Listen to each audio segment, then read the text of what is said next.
कारकर्दगी देखे as compare to West Indies, तो पाकिस्तान को एक नफसियाती बर्तरी जरूर हासिल होगी। लेकिन वेस्ट इंडीज ने अभी अपने मुल्क में जो 3 T20 सीरीज खेली है, एक बांग्लादेश के खिलाफ, 2 इंग्लैंड के खिलाफ गुज़िश्ता 1.5 बरस से, तो उन तीनों T20 सीरीज में वनडे सीरीज में वेस्ट इंडीज की टीम जीती है। तो वनडे सीरीज में उसकी कारकर्दगी निस्बतन बेहतर रही है।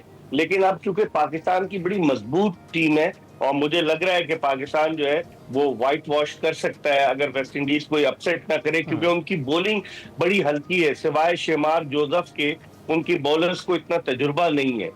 गुडाकेश मोती है उनके लेफ्ट आर्म स्पिनर, लेकिन पाकिस्तान की बॉलिंग भी तगड़ी है, बैटिंग भी तगड़ी है। तो मैं समझता हूँ कि आज की और फिर खास बात यह कि पाकिस्तान 1988 के बाद से वेस्ट इंडीज के खिलाफ कोई बायलैटरल वनडे सीरीज नहीं हारा। इस दौरान 7 सीरीज हुई है दोनों ममालिक के दरमियान, और 7 की 7 में पाकिस्तान एक ड्रॉ हुई है और बाकी जीता है। उसके अलावा पाकिस्तान की टीम जब आखिरी मर्तबा वेस्ट इंडीज में 2017 में ओडीआई सीरीज खेली थी तो उसमें पाकिस्तान को कामयाबी हुई थी। बिल्कुल मिर्जा साहब, लेकिन आप देख ही रहे हैं पाकिस्तानी टीम नए रिकॉर्ड्स बना रही है, तो खदशा पैदा हो जाता है कि इस बार कैसा वो परफॉर्म करने वाले हैं। तो ये बताइएगा कि अब जो पहला मैच है उसमें स्कोरिंग मैच आपको नजर आ रहा है या लो स्कोरिंग मैच नजर आ रहा है?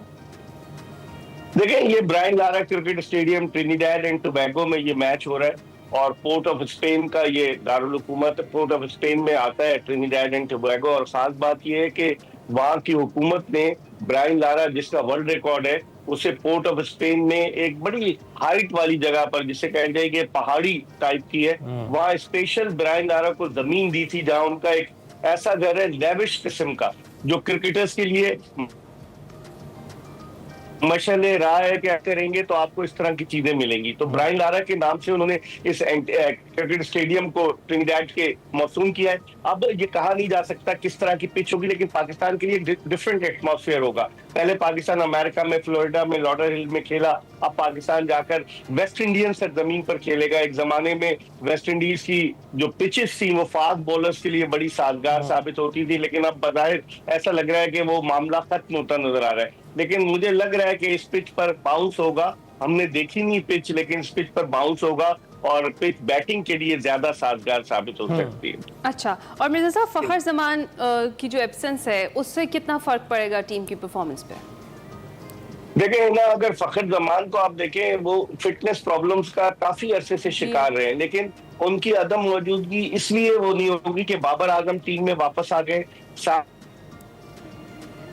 मयूब जबरदस्त फॉर्म में, गुज़िश्ता 9 ओडीआई इनिंग्स में उन्होंने 3 सेंचुरियां स्कोर की हैं। और साइम अयूब अब्दुल्ला शफीक के साथ इनिंग्स ओपन करेंगे। फिर उसके अलावा जो है वो बाबर आजम है, फिर रिजवान है, फिर सलमान अली आगा है, उनके अलावा हसन नवाज जिनका ताल्लुक लिया से है, साउथ पंजाब का एक शहर। और लिया से पाकिस्तान के एक और टेस्ट क्रिकेटर आए थे जिनका इंतकाल हो गया, मुनीर मलिक। तो हसन नवाज लिया में पैदा हुए, वहां क्रिकेट खेले, फिर वो वहां से इस्लामाबाद आ गए। तो तवक्को है कि उनको इस वनडे इंटरनेशनल मैच में चांस मिलेगा जिस तरह की उनकी परफॉर्मेंस रही है।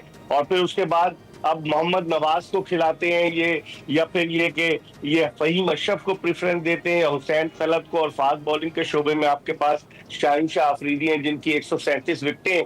तो पाकिस्तान का कॉम्बिनेशन बड़ा जबरदस्त है as compare to West Indies. मैं समझता हूँ फखर जमान की कमी इतनी महसूस नहीं होगी। राइट, तो मिर्जा साहब, आपने शाहीन का जिक्र किया, शाहीन के अलावा कौन से बॉलर्स हैं जिन पर भरोसा किया जा सकता है?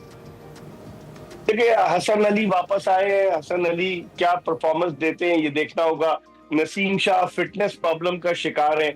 अबरार अहमद को पाकिस्तान को खिलाना चाहिए। जो 3 T20 हुए थे उसमें अबरार को नहीं खिलाया वेस्ट इंडीज के खिलाफ। अबरार ऐसे बॉलर है मिस्री जो वेस्ट इंडियन बैट्समैन आमतौर पर लेग स्पिनर के खिलाफ थोड़ी जिद्दोजहद में मसरूफ नजर आते हैं। इसकी रीजन क्या है? अबरार को वैसे हम देख रहे हैं बड़े अरसे से ले जाया जाता है लेकिन बाहर बिठा दिया जाता है, इसकी वजह क्या, उन्हें खिलाया क्यों नहीं जाता?